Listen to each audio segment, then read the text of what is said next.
Bagaimana cara dan hukum membayarkan hutang atau piutang yang orangnya sudah meninggal dunia? Cari ahli warisnya. Setelah dapat ahli warisnya, hutangnya berapa? 100.000. Tahun berapa? Tahun 80. 100.000 tahun 80 dengan 2022 sama? Jadi cara menghitungnya bagaimana? Emas. Tahun 80 100.000 misalnya 1 gram, maka di 2022 bayarnya 1 gram emas. 1 gram emas sekarang berapa? 1 juta berapa? Tapi karena kita udah lama kenal, 1 juta aja lah. Bayarkanlah 1 juta. Dulu aku ngutang ke bapak kalian 100.000, nih aku bayar 1 juta. Sudah dicari ahli warisnya tak ketemu. Serahkan ke lembaga yang dinikmati orang banyak. Namanya masalih ammah, kepentingan umum, bukan per orang.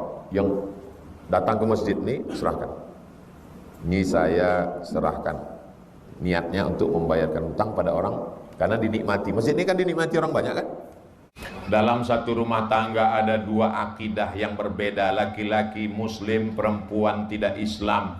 Si suami hendak melaksanakan ibadah sholat 5 waktu di rumah karena masjid tersebut tidak ada. Apakah sholat sang suami itu sah Pak Ustadz? Selama lantainya suci, sajadahnya suci, pakaiannya suci, badannya suci, dia sholat maka sholatnya sah. Dalilnya mana? Dalilnya Umar bin Khattab ketika datang ke Palestina mengambil kunci Baitul Maqdis, ditawarkan untuk sholat di dalam. Umar bin Khattab minta di luar, bukan karena tidak sah, tapi dia tidak mau di dalam tempat itu nanti didirikan masjid. Akhirnya Umar bin Khattab sholat di depan, tempat sujud Umar bin Khattab dijadikan sebagai Masjid Umar bin Khattab, dan di depannya adalah tempat ibadah saudara kita. Masalah ibadah kita tidak urus. Wala ana abidum ma'abattum wala antum abiduna ma'abud lakum dinukum. Jelas? Suci tempat, suci badan, suci pakaian. Kalau di dindingnya itu ada simbol-simbol agama lain, tutup supaya mata kita tidak terganggu. Bahkan di masjid kita sendiri pun, makanya nggak boleh ke masjid pakai baju yang ada tulisan-tulisan. Paling bagus bajunya polos seperti santri kita, bersih, nggak ada apa-apa. Saya kalau sampai ke masjid ada tulisan di belakang, orang di belakang Allahu Akbar, ada tulisan coblos nomor.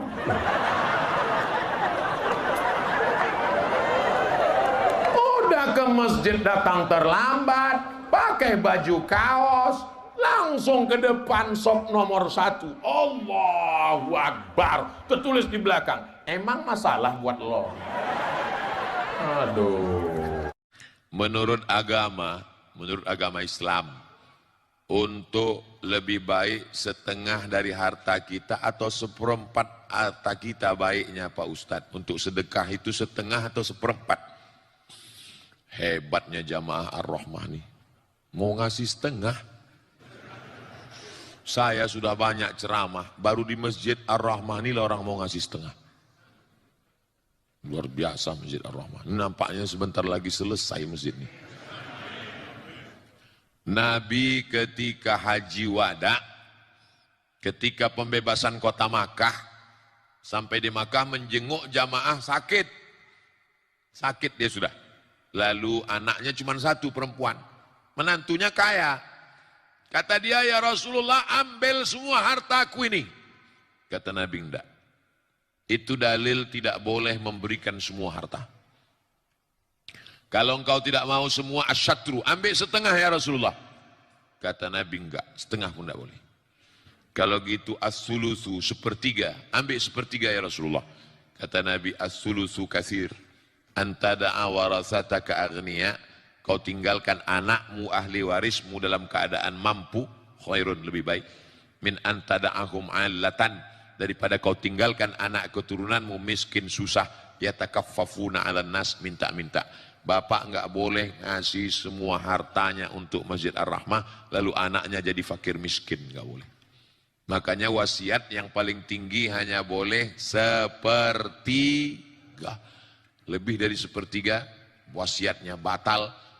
Misal ada jamaah Ar-Rahmah sulit wasiat, kalau aku mati aku serahkan semua hartaku untuk Ar-Rahmah supaya anakku yang nakal ini jadi pengemis aja. Boleh. Maka Masjid Ar-Rahmah tetap dapat 1/3. Yang 2/3 tetap dibagikan ke ahli waris. Jelas? Begitulah adilnya ajaran Islam. Kawan saya sholatnya itu sering ketinggalan. Orang ketinggalan itu sekali-sekali. Kalau selalu itu bukan ketinggalan, sengaja. Sering ketinggalan saat sholat berjamaah. Kadang imam sudah sujud, dia belum juga ruku. Oh, itu maksudnya. Mungkin dia ini pakai slow motion. Allahu Akbar. Dia pelan.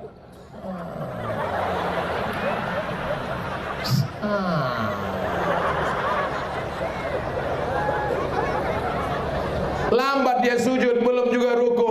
Apakah tidak dikatakan masbuk dia Pak Ustadz? Kalau sampai dia tinggal satu rukun, ditinggalkannya sempurna, maka dia sudah tidak bermakmum lagi. Kalau sampai imam selesai sujud, dia masih juga bangkit dari ruku. Lewat satu rukun, maka dia sudah tidak dianggap lagi berjamaah. Dan imam pun janganlah pula terlalu cepat. Ini dua gondangnya ini. Kalau tidak makmum ni lambat, imam ni terlalu cepat. Ada juga imam ni cepat macam pokok buluh di topi pantai. Pas ditanya siapa punya imam itu tadi? Valentino Rossi. Imam tidak boleh kurang dari satu tasbih yang sempurna. Subhana rabbiyal azimi wa bihamdih. Allah sami'allahu liman hamidah. Rabbana lakal hamdu mil'us samawati wa mil'ul ardi wa mil'u ma syi'ta min syai'in ba'du. Apakah kalau sholat itu mulut bergerak atau tidak?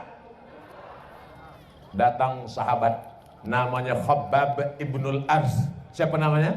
Khabbab ibnul Arz. Ya Khabbab, kau pernah menengok Nabi sembahyang? Iya. Kau sahabat Nabi? Betul. Bagaimana Nabi sholat? Mulutnya bergerak atau tidak? Nabi sholat zuhur, sholat asar, mulutnya tetap bergerak. Allahu Akbar. Salah satu sebab supaya sholat kita ada tumak ninahnya, mulut bergerak. Kenapa orang bisa sholat cepat betul? Karena mulutnya tak bergerak. Allahu Akbar. Tahapu dibaca.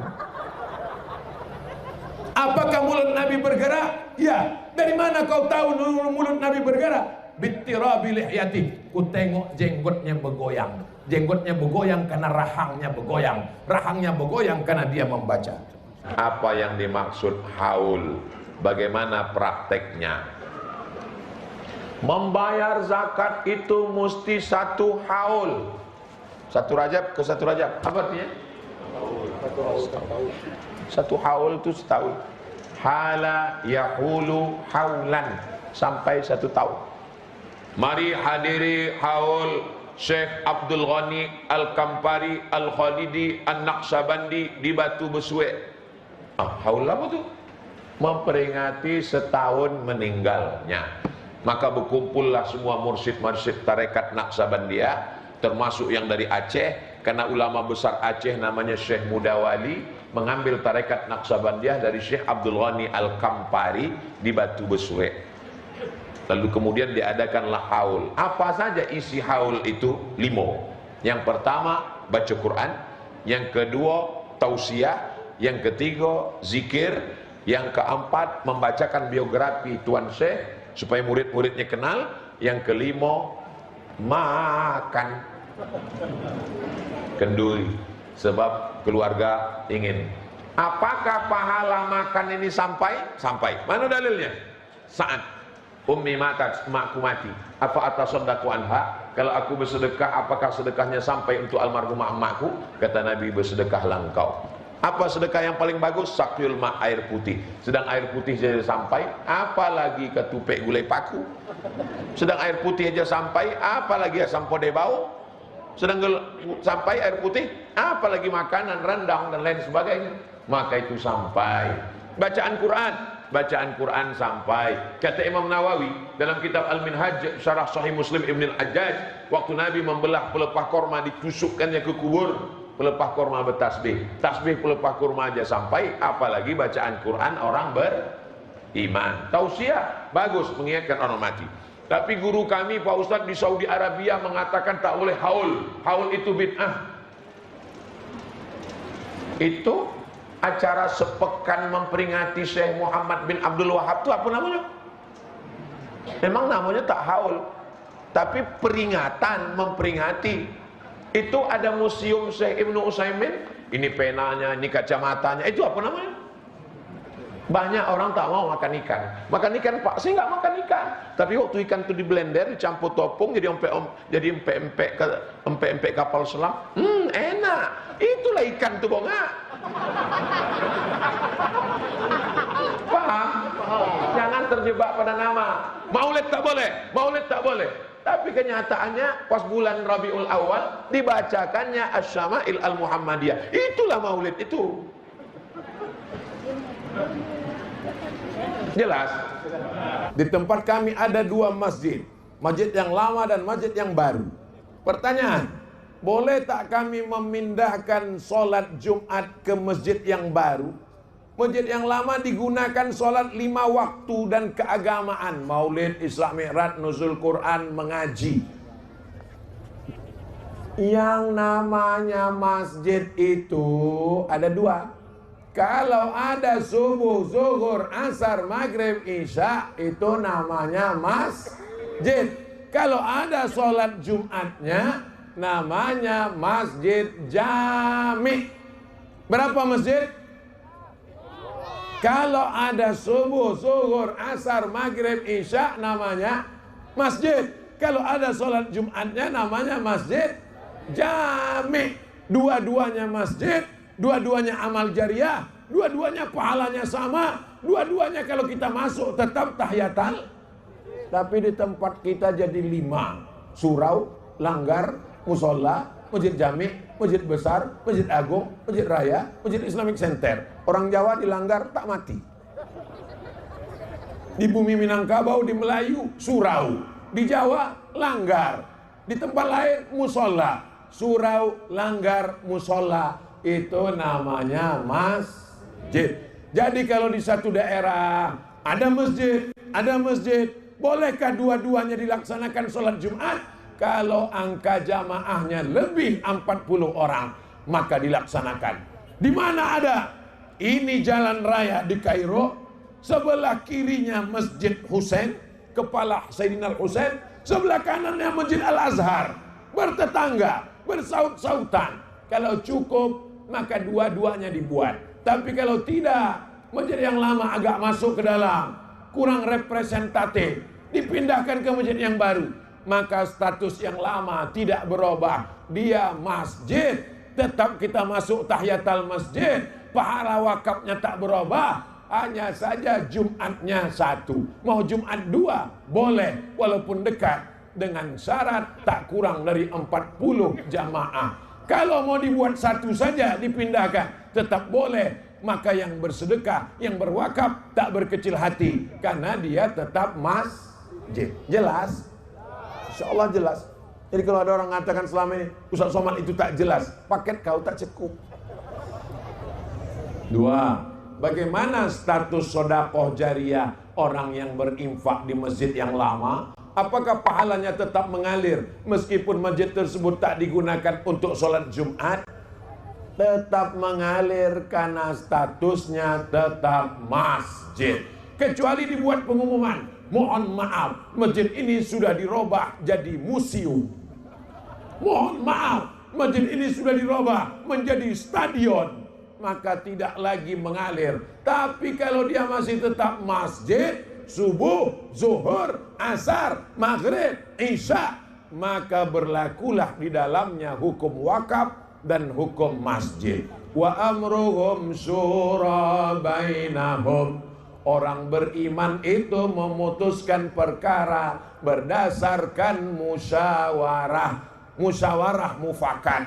Islam mengatakan musyawarah, Pancasila mengatakan permusyawaratan dalam sila yang keempat. Kita mengamalkan ajaran agama, juga amalkan negara. Insya Allah amanlah kita di negeri ini, insya Allah. Amin ya Rabbal.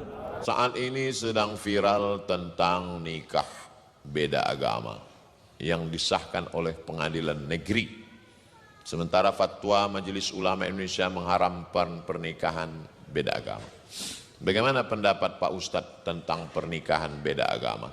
Bukan pendapat saya, tentang dalam Al-Quran. La tankihul musyrikina hatta yu'minu. Jangan nikahkan anak perempuanmu dengan laki-laki yang musyrik sampai mereka beriman. Wal abdun mu'minun, hamba sahaya kalau dia beriman, khairun, lebih baik, min musyrikin, daripada orang musyrik. Walau a'jabakum, walaupun mengagumkan kamu hartanya, bangsawan, kaya, punya jabatan dan lain sebagainya. La tunkihul musyrikati hatta yu'min. Janganlah hai laki-laki kamu menikahi perempuan yang beda agama. Wala amatun musyrik mu'minatun, perempuan yang berkulit hitam hamba sahaya, khairun min musyrikatin. Wala amatun mu'minatun, perempuan yang hamba sahaya berkulit hitam miskin susah melarat, khairun, lebih baik, min musyrikatin, daripada seorang perempuan yang berbeda agama. Walau a'jabatskum, walaupun dia menarik, menakjubkan bagi kamu. Bapak-bapak, ibu-ibu, jaga anaknya. Kalau sudah nampak bergaul, jangan sampai dia jatuh cinta, nanti dia menjadi melawan. Semua berawal dari percikan-percikan api di lalang yang kering, cepat padamkan. Siapa itu? Teman saya kuliah mah, beda agama, berteman, hati-hati. Nanti betapa banyak disebabkan oleh pertemanan dan persahabatan. Bergaul, berteman, tak masalah. Tapi kalau sudah sampai pada pernikahan, na'udzubillah. True story, kisah nyata. Datang bapak-bapak, ibu-ibu ke kantor Badan Amil Zakat Nasional Provinsi Riau. Saya waktu itu jadi tim sosialisasi zakat. Assalamualaikum Pak Ustadz, Waalaikumsalam. Saya mau nanya masalah agama, apa masalahnya? Ustadz Saman nggak usah ikut sidang dulu. Kenapa? Ini ada dua orang yang mau konsultasi agama. Ada apa Bapak Ibu? Nangis dua-duanya. Saya tanya, ada apa Pak? Makin kuat. Saya bilang, kalau Bapak Ibu nangis, nanti saya nangis juga. Apa masalahnya? 5 orang sekali murtad Pak Ustadz. Loh, gimana ceritanya? Anak gadis saya nikah, ini pura-pura masuk Islam. Setelah anak 3, dia murtad. Anak saya takut nggak makan. Anaknya 3 dibawa. Anak, menantu, cucu. Saya nggak bisa bicara kuat karena ini orang udah tua-tua, 70 tahun. Kalau sempat saya katakan, mengapa? Saya takutnya meninggal. Akhirnya saya bilang, ibu bapak doakan pulanglah ke rumah. Karena nasi sudah jadi tai ayam. Udah 5 orang murtad, bapak ibu masih cerita bubur juga lagi. Jaga anak keturunan kita, jaga. Lihatlah berapa banyak artis-artis yang murtad karena pernikahan, karena pacaran, karena pergaulan. Allah akan menjaga bumi, pulau Kepulauan Buton ini insya Allah. Masukkan anak-anak dengan komunitas dakwah. Bau-bau hijrah festival, ini membangkitkan semangat. Masya Allah, para alim ulama, tokoh-tokoh masyarakat datang kemari. Tidak sampai berbulan-bulan. Pekan lalu ada ustadz, pekan lalu ada ustadz. Semarakkan terus dakwah supaya terjadi juga akidahnya. Assalamualaikum Pak Ustadz. Waalaikumsalam.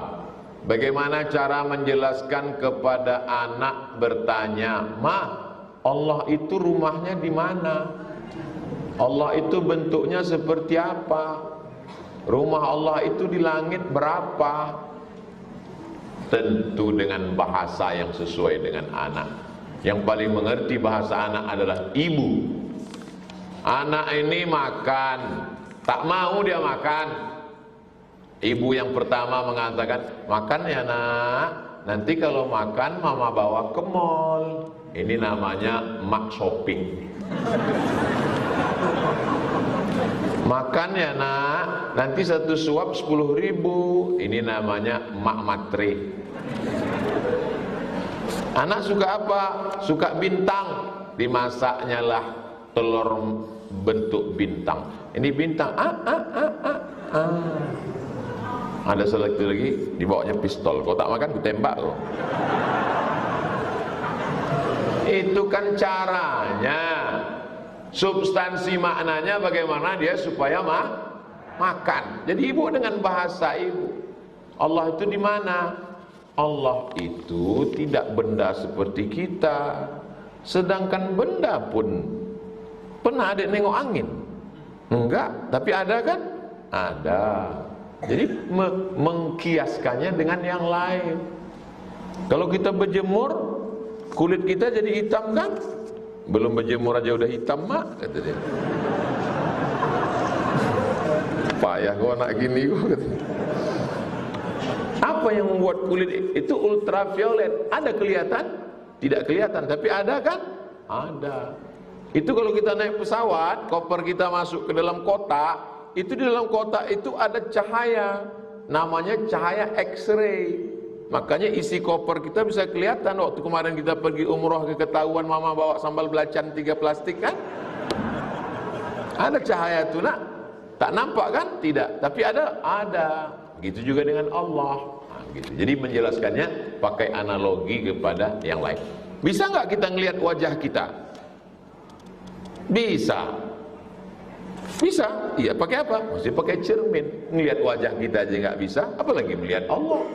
Jadi memang untuk zaman sekarang diperlukan ibu-ibu yang cerdas. Jadi kalau nggak cerdas, sebaiknya tak usahlah punya anak. Anak ini cerdas, panik awak diweknya. Bukan itu maksud saya. Guru, ada guru, al-madrasatul ula. Ibu adalah madrasah yang pertama. Ini tentang supaya dia tidak memvisualisasikan Allah dalam bentuk yang zahir. Permintaan anak ibu sama dengan permintaan Bani Israel dulu kepada Nabi Musa. Ya Musa, lan nu'mina laka hatta narallaha jahrah. Kami tak mau percaya kepada engkau sampai kami melihat Tuhan secara nyata. Dia mau melihat Tuhan itu fisik. Saya ketemu dengan Koh. Saya selalu salah nama Koh Stephen dengan Koh Hani. Yang besar Koh Stephen, berarti yang kurus Koh Hani. Waktu saya tanya Koh Hani, kenapa antum masuk Islam? Jawaban dia unik, kata dia, karena Islam satu-satunya yang Tuhannya nggak kelihatan. Saya sudah teliti semua yang Tuhannya kelihatan, nggak menarik. Gitu. Betul cakap dia. Setelah pulang cerdas Koh Hani. Saya masuk Islam karena Islam satu-satunya Tuhannya yang nggak kelihatan. Yang lain-lain tuh adonan taga, adonan napu, dua macam-macam. Yang ikut dipotong beko karena yang...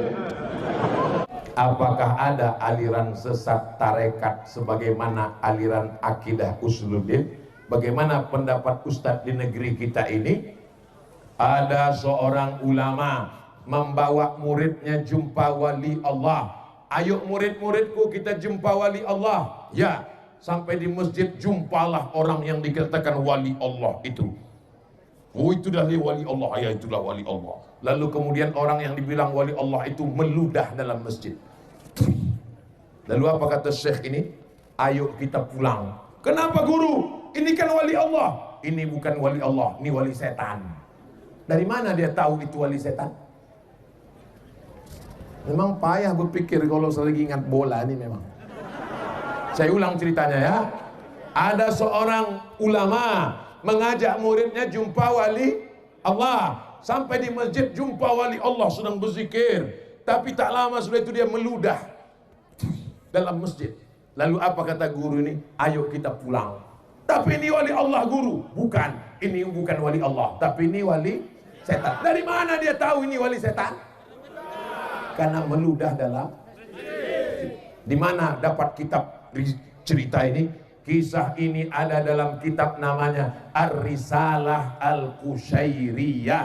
Penulisnya Imam Al-Qushairi. Jadi kalau mengukur orang itu sesat tidak sesat, kalau bertentangan dengan Quran, bertentangan dengan hadis Nabi, jangan ikut dia. Berarti dia wali. Kisah yang kedua, ketika Syekh Abdul Qadir Al-Jilani sedang berzikir di Masjid Baghdad, la ilaha illallah, la ilaha illallah, la ilaha illallah. Tiba-tiba datang suara, hai Abdul Qadir Jilani, kau sudah kuangkat jadi waliku, kau jangan lagi sholat, karena semua dosamu sudah kuampunkan, dan kau kujamin masuk surga. Lalu apa kata Syekh Abdul Qadir Jilani? A'udzubillahi minasyaitonirrajim. Pergi kau setan. Dari mana Syekh Abdul Qadir Jilani tahu bahwa itu setan? Karena pesannya bertentangan dengan syariat, bertentangan dengan syariat Allah Subhanahu wa taala. Suatu ketika, kisah ini disebutkan dalam kitab Al-Lumah, ditulis oleh Imam At-Tusi, kitab tasawuf yang tua. Seorang murid berkata, "Guru, ayo kita ke majelis wali Allah. Nanti malam malaikat-malaikat turun ke bawah." Gurunya ikut. "Ya, aku mau ikut ke majelis wali Allah." Sampai di situ mereka pun berzikir, la ilaha illallah, la ilaha illallah. Tak lama turunlah makhluk-makhluk bersayap dari langit membawa makanan-makanan. Muridnya pun berbisik, "Guru, inilah dia wali-wali, inilah malaikat-malaikat." Kata gurunya, "Jangan tengok ke atas, pandang ke bawah." Waktu ditengok ke bawah, apa yang dilengok? Rupanya kakinya semua kaki keledai. Jadi kalau badannya bersayap, kakinya keledai, apa itu? Jin. Orang bertarekat, orang berzikir, kalau tidak dapat mursyid, guru yang meluruskan, tertipu. Nama kitab judul tentang tertipu, apa judulnya? Tambihul Mughtarrin, peringatan bagi orang yang tertipu. Maka sebelum bersuluk, dalamkan tiga. Yang pertama, akidahnya. Wujud qidam baqa mukhalafatu lil hawadisi qiyamuhu binafsihi wahdaniyah qudrat iradat.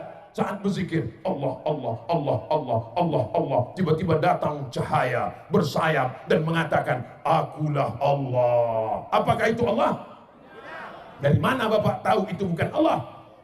Karena dalam sifat 20 mukhalafatuhu lil hawadis, berbentuk bercahaya, dia bukan Allah. Apa kata guru kami dulu di Muallimin Al-Wasliyah? Ma khatara bi balik fallahu laisa kadzalik. Apa yang terlintas di hatimu, maka Allah tidak seperti itu. Ayatnya mana? 2. Laisa kamitslihi syai'un, tak ada sama dengan Allah. Ayat yang kedua, walam yakul lahu kufuwan ahad. Masakkan dulu tauhidnya. Yang kedua fikihnya, belajar fikih mazhab Syafi'i. Yang ketiga tasawufnya, tasawuf sunni Imam Al-Ghazali, Ihya Ulumuddin, tarekatnya lurus. Inilah dia tarekat Naqsabandiyah yang dibawa oleh guru-guru kita, diwariskan sampai hari ini, sampai hari kiamat. Tempat persulukan tetap ramai insyaallah, amin. Dan masjid juga tetap ramai dengan sholat berjamaah insyaallah, amin.